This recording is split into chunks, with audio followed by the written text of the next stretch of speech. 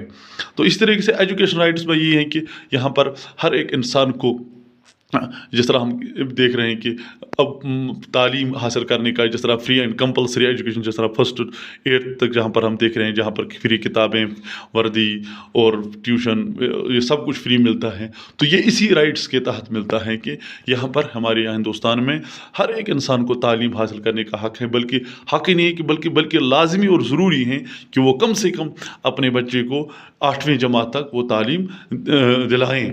تو اور اس کے آگے بھی بالکل ہمارے پاس مختلف قسم کے ذرائع، مختلف قسم کے مواقع ہیں جہاں پر ہم اپنی تعلیم کو آگے بڑھا سکتے ہیں. یہاں پر ہمارے پاس ڈفرینٹ ایجوکیشن رائٹس ہیں، اور ہم کسی بھی طریقے سے یہاں پر ہم دیکھ رہے ہیں کہ آج کل جو ہمارے یہاں اسکالرشپس مل رہی ہیں، تو وہ بھی اسی ایجوکیشن رائٹ کا ایک حصہ ہے. کیونکہ کبھی کبھار ایسا بھی ہو سکتا ہے کہ کوئی انسان غریب ہے تو اس کے پاس پیسے کی کمی ہے، تو لیکن جب اس کو سرکار کی جانب سے اسکالرشپ مل رہی ہے، گویا کہ اس کو اپنی تعلیم جاری رکھنے کا ایک موقع مل رہا ہے، کیونکہ یہ اسی ایجوکیشن رائٹ کا ایک حصہ ہے. اور اسی طریقے سے ہمارے پاس اور ایک لاسٹ جو فنڈا that is right to constitutional remedies, اس کو کہا جاتا ہے soul of the Indian constitution, یعنی ایک روح ہندوستان کی کانسٹیٹیوشن کی روح ہے. یہ اس لیے ہے کہ اس رائٹ کے ذریعے سے باقی تمام جتنے اوپر کے جو 5 رائٹس ہیں ان کو افیکٹو بنایا جا سکتا ہے، کیونکہ اس رائٹ کے ذریعے سے یہ رائٹ ہمیں یہ موقع دیتی ہے کہ اگر ہمارا کوئی بھی رائٹ وائلیٹ ہوتا ہے، کوئی بھی رائٹ ہمیں چھینا جاتا ہے، تو ہم اس کا سدباب کورٹ کے ذریعے سے حاصل کر سکتے ہیں. ہم اس کی ریمیڈی جو ہے وہ کورٹ کے ذریعے سے اس کو لاگو کرا سکتے ہیں. یعنی this right gives us the right, this gives us the opportunity to get our rights this implemented if violated through we can implement our rights, we can seek our rights through the court if those are violated. یعنی اگر ہم right اَسہِ violate گٔمٕتۍ یعنی اگر ہم rights کُنہِ تہِ طریٖقہٕ اَسہِ چھِنہٕ آمٕتۍ آسان، أسۍ ہٮ۪کو نِمہٕ رایٹٕکۍ ذٔریعہِ رائٹ ٹو کانسٹیٹیوشنل ریمیڈیٖز کے ذریعے، یعنی کٲشِر پٲٹھۍ أسۍ ہٮ۪کو یِمن رائٹن ہُنٛد ریمیڈی تھرو کورٹ حٲصِل کٔرِتھ. یعنی ان رائٹس کو ہم کورٹ کے ذریعے سے لاگو کرا سکتے ہیں. تو جتنے بھی فنڈ، یہ ایک بہت بڑا لمبا چوڑا ٹاپک ہے، لیکن ہم نے شارٹلی اس کو ڈسکس کیا ہے. انشاءاللہ اگر موقع ملا ہم اس کو اور ایک ریکیپچولیشن میں پھر سے ہم اس کو پڑھیں گے. لیکن فی الحال آپ اتنا یاد رکھیں گے، these are the 6 fundamental rights. اور یہ بہت ہی امپورٹنٹ یہ جو ٹاپک ہیں، آپ نے اس کو بار بار اگر آپ اس کو پڑھیں گے اس یوٹیوب کے ذریعے سے یا باقی جتنے بھی ذرائع کے ذریعے سے، تو ایک اہم ایک ٹاپک آپ کے لیے رہے گا، آگے والی کلاسوں میں بھی آپ کے کام آئے گا. Thank you very much. Have a nice and wonderful day.